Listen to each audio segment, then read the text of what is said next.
Pues muy honrados aquí en Noticieros Cable RB, como se lo anuncié desde el inicio de este noticiero, con la presencia esta mañana de Andrés Bronson, a quien me da muchísimo gusto saludar. Andrés, muy buenos días. Muchas gracias, muy bien estar contigo, Gilberto.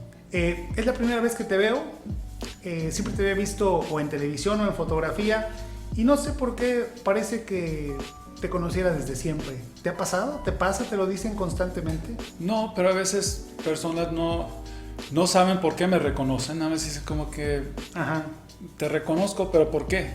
Así es. Entonces digo, bueno, pues muchas personas oraron por mí cuando estaba encarcelado en Turquía.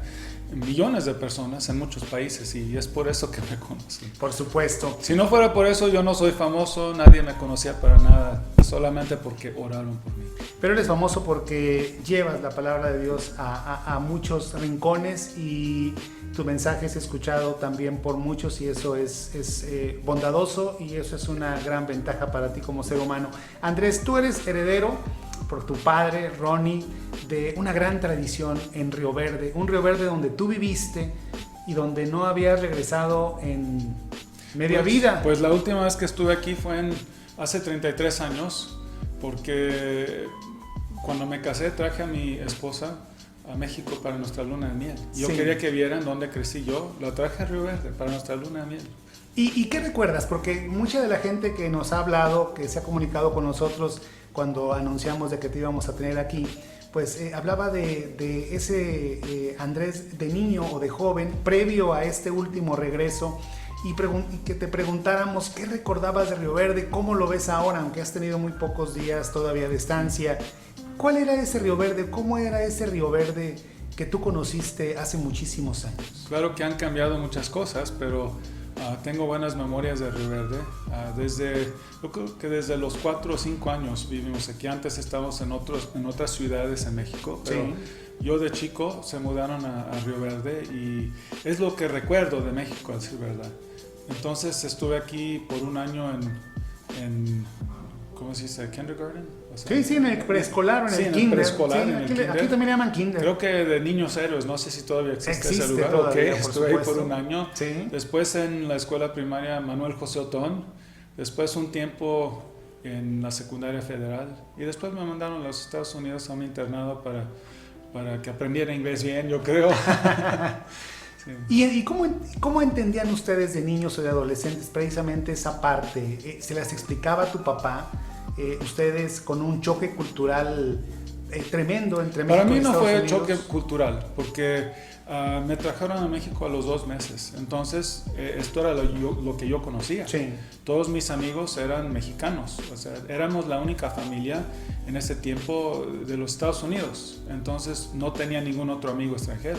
Entonces yo iba a la escuela aquí, la escuela primaria federal, entonces esos eran mis amigos. Para mí no fue choque cultural. Sí. Para mí, cuando iba a los Estados Unidos, me sentía extranjero. Pero claro que aquí también me sentía extranjero. Sí, por tu color. Porque quizá. soy gringo. Claro, Entonces, claro. ¿Aceptarías decir que eres rioverdense? Pues lo que yo digo es que mi corazón es medio mexicano. Sí. Está mixto porque también, tengo la cultura americana de parte porque mis papás son de ahí, claro. Porque he vivido ahí. Pero la mayoría de mi vida he vivido fuera de los Estados Unidos. Por ejemplo, estuvimos en Turquía por 25 años. Sí. Entonces yo me siento, mi esposa también creció en Francia, hija de misioneros, entonces los dos como que nos sentimos a gusto en muchos lugares, pero no completamente de ser de ahí, porque le dicen tercera cultura, una mezcla de diferentes culturas. ¿Y cómo te sientes de regreso a Río Verde? ¿Cómo te has sentido en estos días? La tierra la notas un tanto desconocida, cambiada. En aquel tiempo había muchas acequias, no había tantas calles pavimentadas. Sí. ¿Cómo te sientes al respecto? Pues de una manera ha cambiado mucho, pero yo no noto todos los cambios porque la cultura mexicana también ha cambiado. Así es. Pero no he estado aquí suficiente tiempo para darme cuenta. Para mí es, estoy otra vez en México, estoy otra vez aquí en Río Verde. Así es. Y veo algunas cosas que sí reconozco. Fuimos a la media luna, aunque ya no se parece nada. Yo iba a nadar todo el tiempo allá. Me parece que todavía no estaba ni con árboles en aquel tiempo. No había muchos árboles. Y Exacto. A veces iba a nadar y éramos unos 2 o 3 amigos nada más. Ajá. Entonces Sí ha cambiado. ¿Y tendrás el tiempo suficiente para escudriñar, para buscar más en Río Verde? ¿O? No, ya me voy mañana, tengo que seguir trabajando, pero hemos tenido casi una semana aquí. Traje a mi hijo mayor para que viera, estuvimos aquí él estuvo aquí por 2 días y paseándolo, dice, aquí está la escuela en donde estudié, aquí está la plaza, sí. Y todo este tipo de cosas. Le diste el viaje por... Sí.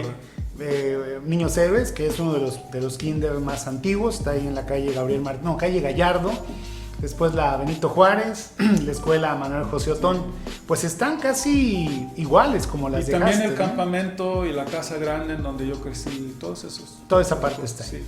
En aquel tiempo, cuando tú viviste, cuando convivías con nosotros, ¿tú concebías la misión de tu papá, la misión de ustedes aquí? ¿Hasta cuándo tuviste tú, digamos, un conocimiento ya más concreto de la gran misión de ustedes en esta ciudad? Pues yo siempre supe que ellos eran misioneros porque nos lo dijeron y todos sabían. Sí. Y a nosotros también nos involucraron en su ministerio. Por ejemplo, yo cuando tenía 12 años me mandaron con mi amigo Gonzalo, que vivía con nosotros. Había jóvenes viviendo en nuestra casa, como un internado. Y cada domingo nos mandaban a Cerrito de la Cruz. Sí. Y para juntar a los niños y darles una clase de Biblia. Entonces yo sabía que o sea, lo que hacían mis papás y la verdad es que yo estaba dando clases de Biblia también, pero no tenía una relación con Dios muy profunda yo. O sea, tenía algo ahí, pero no fue hasta mi último año de prepa que de veras cambió mi corazón hacia Dios y empecé a correr tras Él de una manera diferente.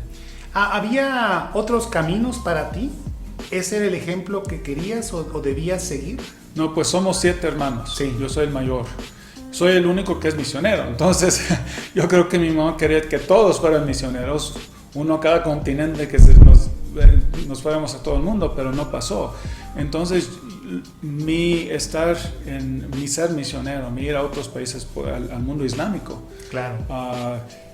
Eso no es algo que puede planear un papá, ¿verdad? Porque a fin de cuentas yo tengo que tomar la decisión. Y yo desde pequeño, tuve en mi corazón, yo sabía que Dios me había llamado a ir a otros países. Lo sabía muy bien, pero no estaba caminando con Él. Así yo es. no tenía mi fe personal, no era una fe fuerte, no estaba cercano al Señor. Entonces fue después de cambiar que empecé a buscar a dónde quiere que vaya. Por supuesto, y bueno, ya que habló de su familia, vamos a ver una foto, ya la estábamos comentando antes. ¿Esta es la foto de todos tus hermanos? ¿Sí? ¿Son 7? Son 7. Creo que sí. Le decíamos, sí. ¿Dónde está Andrés? Bueno, pues ahí está de adolescente atrás de su madre. Ahí la va, este es el acercamiento. Pues sí pasa el tiempo, ¿verdad? Sí, ya tengo 54 años. Pero te ves como de 45. Eso es lo importante. Sales de México después para la prepa, como bien nos comentaste. Sí. Y después, ¿qué pasa contigo? Pues fui a la universidad, estudié ahí, conocí a la mujer con quien me iba a casar. Después de casarnos estudié en un seminario, a estudiar la Biblia. Después fuimos a Turquía. Se establecieron en Turquía. Sí. Un país que simplemente al escucharlo, ¿qué sientes, Andrés? Pues es un país islámico, sí, musulmán, y es uno de los países menos alcanzados del mundo con el evangelio. Claro, sí. Aquí en México todos conocen al cristianismo, aunque para muchos es solamente una identidad cultural, ¿verdad? Pero en Turquía, la mayoría de los turcos, que hay 85 millones de turcos, la mayoría nunca han conocido a un cristiano. O sea, cara a cara, nunca han conocido a alguien. La mayoría de ciudades no tienen ni una iglesia, no tienen pastor, no tienen misionero. Entonces, es un lugar en donde no han escuchado acerca de las buenas noticias de Jesucristo. Entonces, pensamos, bueno, eso es un buen lugar para ir y empezar a compartir el cambio que Él ha hecho en nuestras vidas, porque nosotros creemos que Él es el camino a vida, que es el que da esperanza, y ellos no lo tienen. Entonces empezamos ahí.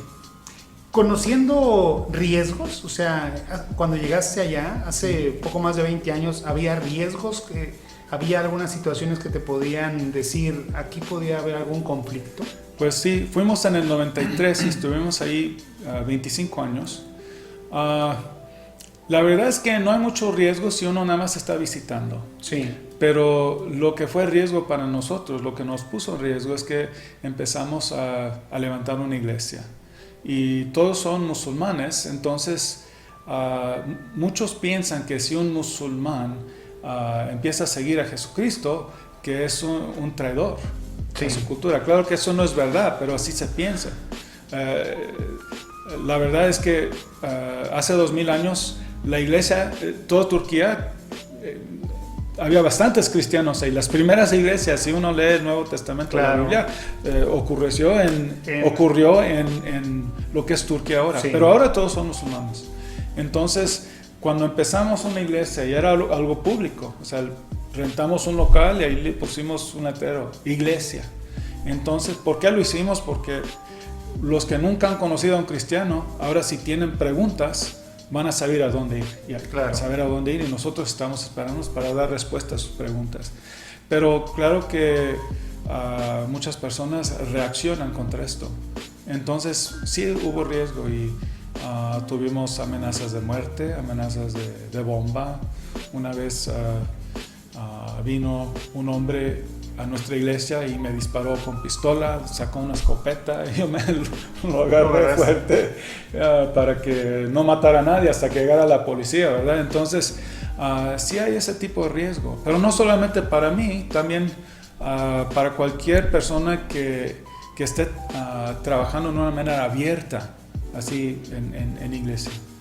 Pero ese riesgo fue escalando, fue subiendo hasta una situación que quizá nunca pensaste, esta acusación que después te llevó a la cárcel.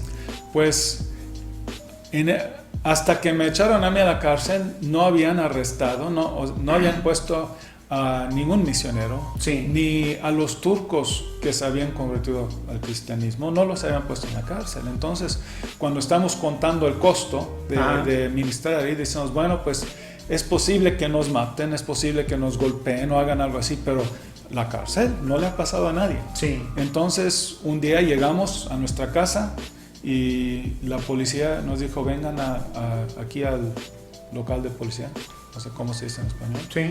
Y nos invitaron, nosotros pensamos que nos iban a dar una visa, ajá, o sea, permiso para vivir ahí en Turquía por el resto de nuestras vidas, porque habíamos hecho aplicación para eso. Y nos sorprendieron cuando nos dijeron ahí, los vamos a arrestar para deportarlos del país. Y, no, esto no puede ser, ¿por qué? Sí. Pero nos arrestaron y generalmente en un día deportan a un americano, lo resuelven, te mandan del país. Pero a mí no me dejaron ir por 2 años. Sí, o sea que tú llegaste caminando ahí. Sí, o sea, llegamos sin miedo, o sea, no pensamos que iba a pasar nada negativo, o sea, y nos sorprendió. Y la verdad, creo que nos iban a deportar, sí, pero después alguien muy alto en el gobierno dijo, bueno, dejaron ir a mi esposa después de 2 semanas, pero me detuvieron a mí. Yo creo que querían ver a ver si podemos espantar a otros misioneros que se vayan, que se vayan porque... O sea, esto da miedo, ¿verdad? Así es. Pero también es una señal un mensaje para la iglesia turca, para los turcos, pastores turcos. Decirles, si le podemos hacer esto a un americano, entonces te lo podemos hacer a ti. Y que vivan con miedo y que se callen, ¿verdad? Terminó siendo una cuestión política, pero ¿cuál fue la acusación real? Pues tuvieron muchas acusaciones, porque sí, ellos sabían que era inocente, que lo que estaban diciendo era mentira. Pero estaban buscando razón para detenerme. Entonces dijeron muchas cosas. A fin de cuentas dijeron que era espía, que era terrorista, trabajando con 2 grupos de terrorista. Y también dijeron que había ayudado a planear un golpe contra el gobierno. Todo tipo de cosas dijeron. Pero a fin de cuentas era el presidente del país que estaba tomando las decisiones. Él dijo, no lo vamos a dejar ir, lo vamos a usar políticamente como rey. Sí, y vaya confrontación mundial que se hizo, ¿no? Eso fue un milagro, decir verdad, eso fue un milagro, porque yo no soy una persona famosa, conocida, importante, pero lo que pasó es que muchas personas empezaron a orar por mí. Por supuesto. Sí, finalmente esta situación de lo político y demás parece que es ajeno o podría ser ajeno a esta plática. Más bien yo quisiera preguntarte, te escuché una parte de tu conferencia que has estado dando en el campo Maranata en esta semana y me llamó la atención que dijiste en la preparatoria tuve ese descubrimiento de Dios, esa vocación, pero fueron 2 años muy difíciles. Esta vocación que descubriste en preparatoria, 20 años antes o 25 años antes quizá, ¿fue la misma que ahí viviste, que ahí descubriste? ¿Cómo te cambió esos 2 años? Me imagino que fueron muy complicados en un principio. ¿Y cómo pudiste sobrevivir a ellos? Sí, pues creo que la mejor preparación que tuve para esas dificultades que iba a enfrentar era el correr tras la intimidad con Dios, tras el corazón de Dios. Y mientras hacía esto, o sea, me estaba enamorando más y más y más de Dios, y lo que me motiva para ser dispuesto a sacrificar y tomar riesgos es mi amor por Él. Lo amo y por eso estoy dispuesto a sufrir por Él. Entonces esto es lo que me ayudó a mantenerme firme en la cárcel. Pero, como te dije, habíamos tenido amenazas, habíamos contado el costo en un nivel, pero nunca esperaba ir a la cárcel. Y la verdad es que yo tenía una manera de ver muy idealista, que no, pues si voy a la cárcel, pues va a estar difícil, pero no hay problema porque voy a sentir la presencia de Dios, me va a dar fuerzas, me va a dar su gracia. Pero lo que me sorprendió es que, tenía miedo. Estuve ahí 2 años, pero no sabía que iba a salir porque querían 3 cadenas perpetuas. Entonces, incertidumbre, no sé qué me va a pasar. Ellos están diciendo que me voy a quedar ahí por toda mi vida hasta morir. Entonces, ese miedo, la incertidumbre, falta de claridad. Y estaba solo como cristiano, porque siempre los que estaban en mi celda eran musulmanes. Claro. Entonces me sentía muy isolado, una soledad tremenda. Entonces me quebranté. Y lo que me llevó a una crisis espiritual con Dios es que no sentí su presencia, ni sus fuerzas, ni su gracia por esos 2 años. Como que me dejó en la oscuridad. Y claro, la Biblia dice que Dios nunca me abandonará, pero sí me sentí abandonado. Entonces me quebranté bastante ese primer año y me quería suicidar, perdí 23 kilos, me quebranté de todas maneras. Pero en el segundo año entonces Dios me empezó a reconstruir. Y esa es la historia de mi encarcelamiento. El quebrantamiento, la debilidad, y después me cambió mi corazón, me fortaleció y salí más fuerte y más cerca a Él que cuando entré. Es la cárcel en 2 etapas, fueron 2 etapas para ti. Y me imagino que eran celdas solitarias, no sé por cuánto tiempo estuviste solo en alguna ocasión. Pues a veces solitario. Quedé 50 días la primera vez en celda solitaria, solo. Yo y una cama. Y eso es muy difícil porque cuando quieren quebrar a alguien, lo ponen solitario, una isolación, y también no dejan que duerma. Y a mí sí me dejaban dormir, estaba yo solo en la celda todo el día, pero no podía dormir porque tenía miedo y olas de adrenalina, entonces no puedo dormir. Y en tiempo mi cuerpo ya no pudo y tenía olas y olas de ataques de pánico. Así es. Entonces así me quebranté. Y después de eso me pusieron en una prisión de cárcel de alta seguridad y al fin de máxima seguridad. Ahí estaba en celdas era celda para 8 personas, éramos más que 20 y nunca sales de la celda. Entonces, para mí fue muy difícil. Sí, por supuesto. ¿Acceso a la Biblia? Al principio no. Estuve en 5 lugares diferentes, cada uno tenía reglas diferentes. Sí. A fin de cuentas, yo creo que después de unos 5 meses, 6 meses, permitieron que tuviera una Biblia. ¿Fue de las primeras cosas que pudiste pedir? Pues yo lo pedí desde el principio, nada más no me lo querían dar. Sí. Y a fin de cuentas, sí, después de mucho tiempo me lo dieron y para mí fue muy precioso. ¿Y la Biblia la conservas o fue Sí, algo? esa Biblia tiene marcada ahí porque la sellan aquí, la cárcel de Correcto. alta seguridad y todo. Se la di a mi hijo. Imagínate el regalo. Porque es algo muy importante, significativo para mí, entonces lo di a él. Sí, por supuesto. La tienes ahí después de 5 meses solo y que no habías tenido acceso a la palabra de Dios, al menos escrita, obviamente. Sí. ¿Hubo algún pasaje en especial que abriste? Ya ves que dicen que cuando uno tenga problemas Sí. con que habla la Biblia y lea cualquier espacio es una respuesta. ¿Cómo Pues, viviste eso? Sí, hubo un versículo que de veras me ayudó. Fue Isaías 50, versículo 10, y Dios está hablando a Israel que está en exilio y les dice: el que anda en oscuridad y carece de luz, que confíe en el nombre de su Dios y que se recargue en él.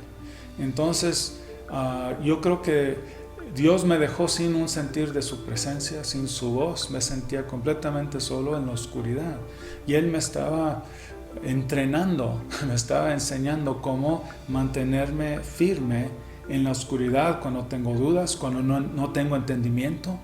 Y me estaba diciendo: cuando estés en tinieblas, cuando no tienes entendimiento y tienes dudas, recárgate en mí. Y esto es lo que me estaba enseñando. Obviamente tú tuviste la prueba más difícil, pero esto que estás tú diciendo lo podemos aplicar en cualquier aspecto de nuestras vidas, ¿no? Sí, porque lo que yo he visto es que Dios me puso a la prueba. No que Él cause todos los problemas en nuestra vida, pero cuando tenemos problemas, sí tenemos pruebas.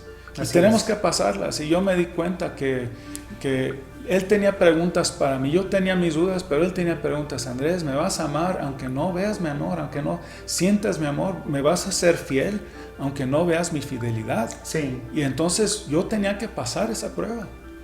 A lo largo de la historia y lo que se ha escrito en la... Perdón. Porque, y lo que yo he visto es que, o sea, yo fui probado en esa situación en la cárcel, pero creo que cada cristiano, cada creyente va a entrar a un tiempo de prueba en su vida en donde van a decir: ¿dónde estás, Dios?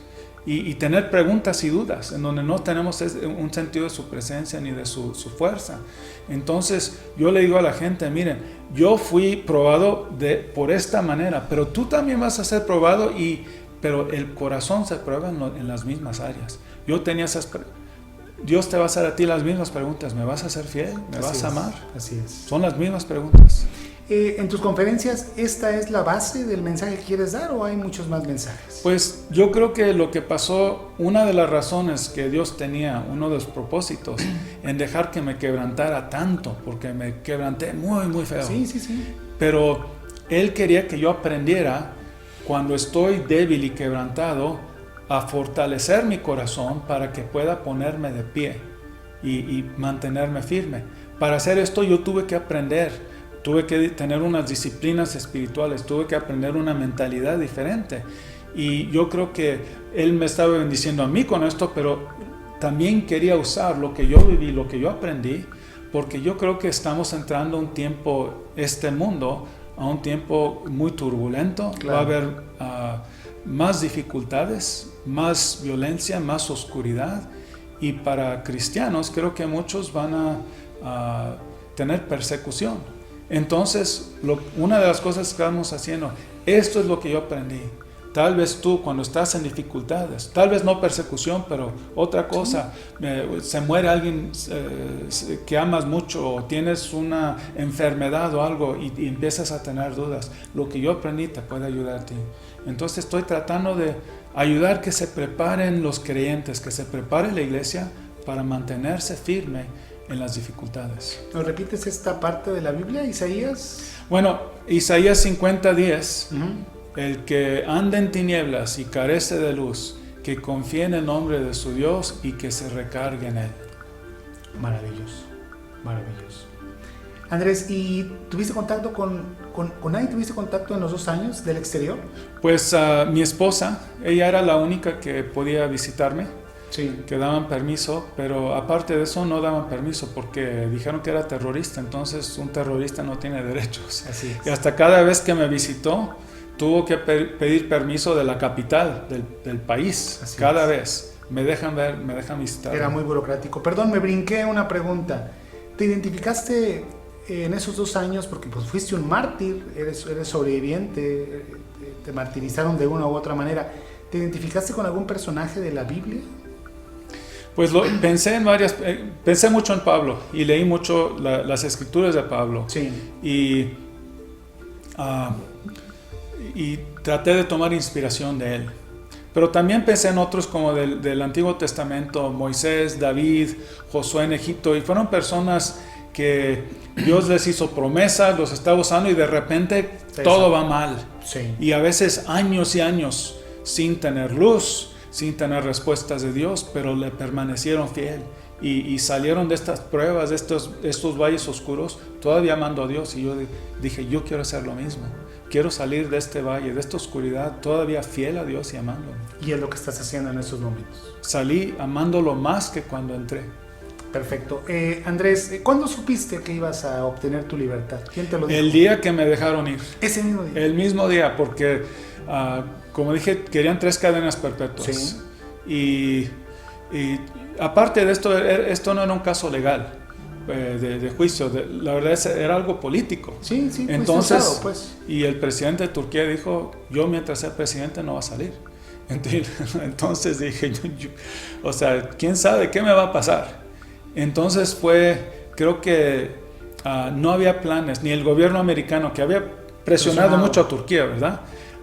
Pero ellos ahí tenían un representante en el último día de corte que tuve, la última sesión, y habían planeado 4 diferentes maneras de responder a lo que podría pasar, pero ninguna de ellas era que me dejaran libre. Entonces ellos se sorprendieron y muy rápidamente alguien le habló al presidente Trump, o sea, a la Casa Blanca, dijeron, manden un avión ahorita, hay que sacarlo antes de que cambien de opinión. Sí. Y así fue. Pero saben, sí me juzgaron, me sentenciaron, dijeron que era terrorista, me dieron una sentencia y después dijeron, bueno, te vamos a dejar salir mientras apelas esto y te puedes ir del país. Era una forma de dejarme ir, sí, pero sin decir que eras inocente. O sea, para ellos, pues. Pero decir, este es culpable. ¿Ya no hay riesgo alguno?